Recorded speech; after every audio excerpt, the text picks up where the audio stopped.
முட்டைகோஸ் பொரியல் செய்கிறதுக்கு ஒரு வாணலியில் எண்ணெய் சேர்த்துக்குவோம்.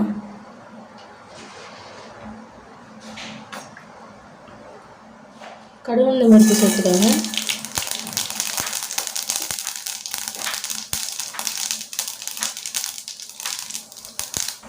கடுகு பொரிஞ்ச பிறகு 2 பச்சை மிளகாய் 2 காஞ்ச மிளகாய் சேர்த்துக்கோங்க.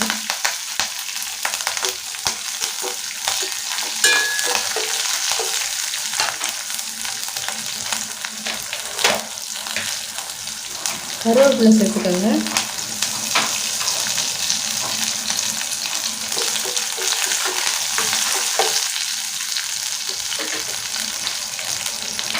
ஒரே ஒரு பெரிய வெங்காயம் பொடியாக கட் பண்ணிட்டு அதையும் சேர்த்துக்கோங்க.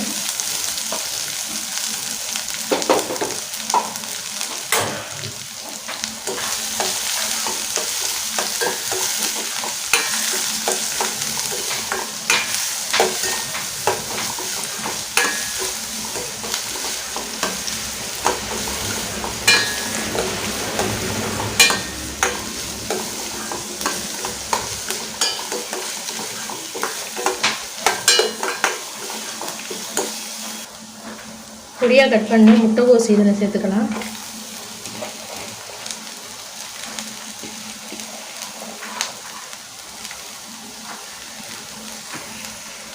ரெண்டு ஸ்பூன் பாசிப்பருப்பு பார்த்தீங்கன்னா ஒரு 10 நிமிஷமாக ஊற வச்சுருக்கேன், அதையும் சேர்த்துக்கோங்க.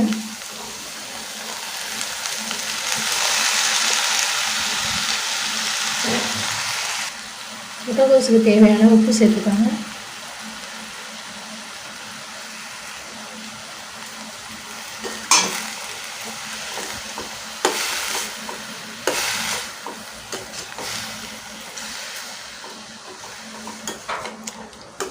வெங்காயம்லாம் பார்த்திங்கன்னா இதுக்கு கண்ணாடி பார்த்துக்கு வதங்கினா போதும்.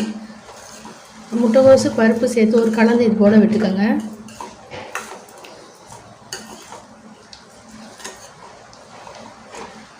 இதுக்கு தண்ணி சேர்த்துக்கலாம். காய் மூழ்கிற அளவுக்கு தண்ணி சேர்த்துக்கோங்க.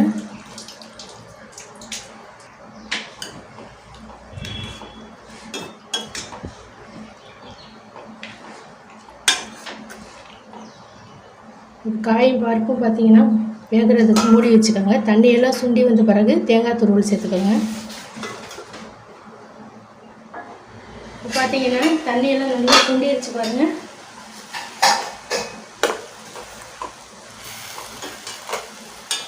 இப்போ இதுக்கு தேங்காய் துருவல் சேர்த்துக்கலாம்.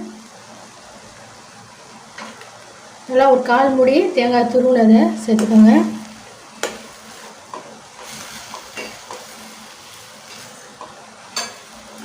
நல்லா இது போல் 1 நிமிஷம் நல்லா கலந்து விட்டுருங்க.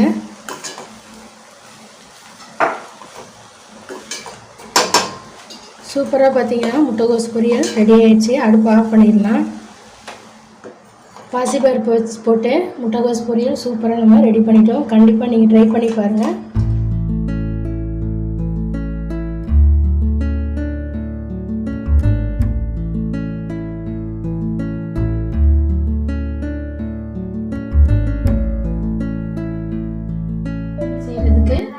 ஒரு வாணலியில் ஆயில் சேர்த்துக்குவோம்.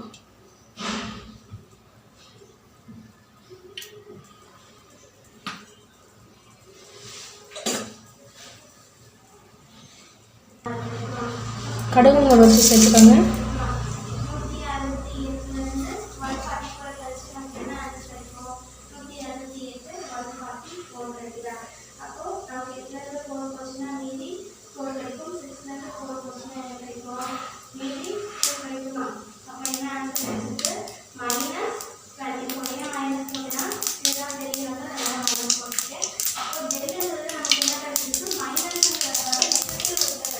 கடுகு பார்த்தீங்கன்னா நல்லா பொரிஞ்சிருச்சு. சிறிதளவு கருவேப்பிலை சேர்த்துக்கோங்க. வாழைக்காய் பார்த்தீங்கன்னா தோல்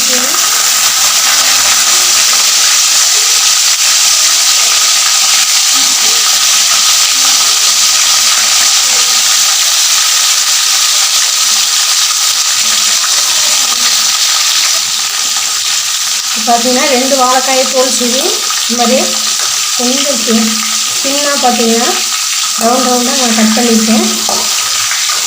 இது போல் கட் பண்ணி சேர்த்திங்கன்னா வாழைக்காய் ரொம்பவே நல்லாயிருக்கும். எண்ணெயிலே பார்த்தீங்கன்னா 2 நிமிஷம் நல்லா வதக்கிக்கணும்.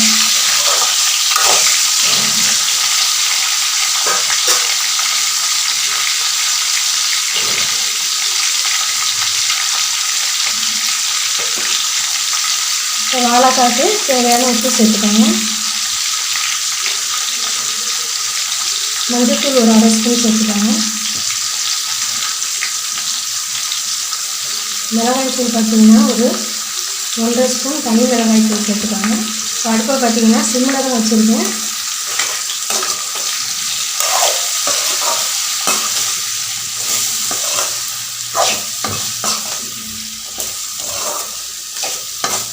மிளகாய்த்தூள் பார்த்திங்கன்னா இந்த எண்ணெயோடு நல்லா சேர்ந்து ஒரு 2 நிமிஷம் இது போல் வதக்கிக்கங்க.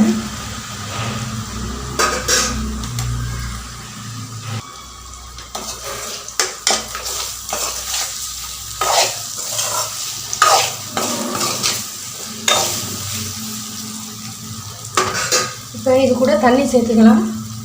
வாழைக்காய் மூழ்கிற அளவுக்கு மட்டும் தண்ணி சேர்த்துக்கோங்க.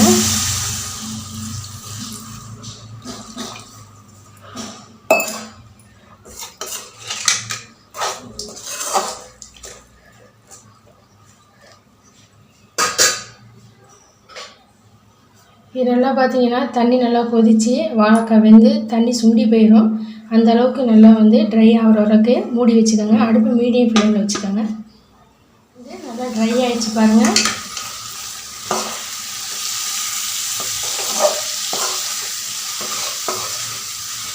நல்லா இது போல் கலந்து விட்டுக்கோங்க. இது கூடவே பார்த்தீங்கன்னா ஒரு 1/4 ஸ்பூன் மிளகுத்தூள் சேர்த்துக்கோங்க. ஒரு 1/2 ஸ்பூன் பார்த்திங்கன்னா ஜீரகத்தூள் சேர்த்துக்கோங்க. தோலோடையே 3 பல் பூண்டு தட்டி வச்சுருக்கேன், அதையும் சேர்த்துக்கோங்க.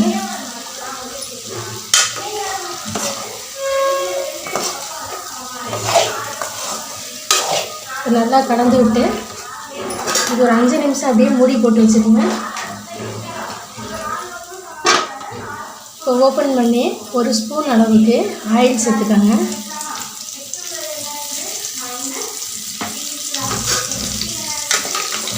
அடுப்பை பார்த்தீங்கன்னா நான் சிம்மில் தான் வச்சுருக்கேன்.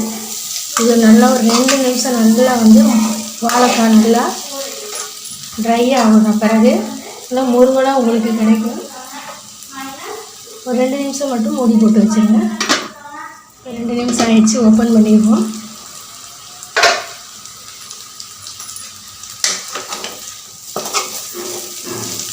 சூப்பராக பார்த்தீங்கன்னா வாழைக்காய் வறுவல் ரெடி ஆகிடுச்சு. அடுப்பை ஆஃப் பண்ணிடலாம். பார்த்தீங்கன்னா வாழைக்காய் வறுவல் ரெடி ஆகிடுச்சு. கண்டிப்பாக நீங்கள் ட்ரை பண்ணி பாருங்கள்.